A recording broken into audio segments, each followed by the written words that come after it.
Propagation de faux bruits et diffusion de fausses informations. Voilà les chefs d'accusation contre Stanis Boudiakera, un des journalistes les plus suivis de RDC sur les réseaux sociaux.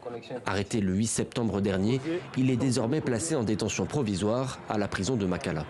C'est le point d'orgue d'une situation de chasse à l'homme, de tous ceux qui sont considérés aujourd'hui comme n'étant pas alignés à la logique du passage en force du pouvoir qui s'annonce. Nous avons assisté à une cascade de violations massives des droits de l'homme et d'atteintes graves à l'intégrité physique.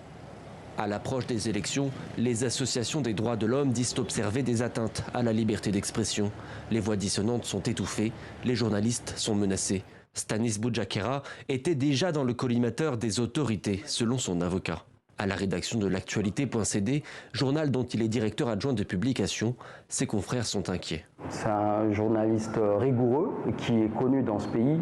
C'est pas par hasard que son compte Twitter est parmi les plus suivis de la République démocratique du Congo et de la région. Donc Stanis Boudiakera n'a fait que son travail de journaliste au quotidien, encore que pour le cas d'espèce, l'article incriminé n'est pas un article qui a été signé par Stanis Boudiakera, c'est un article de Jeune Afrique. Un article qu'il n'a donc pas signé. Du côté du gouvernement, pas de commentaires. L'affaire doit être gérée par la justice, selon les autorités. La liberté de la presse, nous y tenons.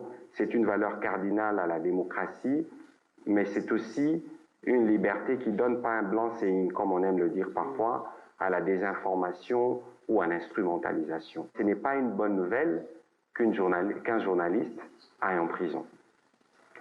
Je ne voudrais pas m'exprimer sur le fond du dossier parce que je n'ai pas d'éléments sur le volet judiciaire, et vous savez que dans le cadre de la séparation de pouvoir, je ne suis pas au courant de ce qui s'est fait.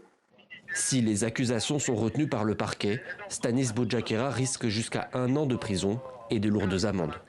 Merci.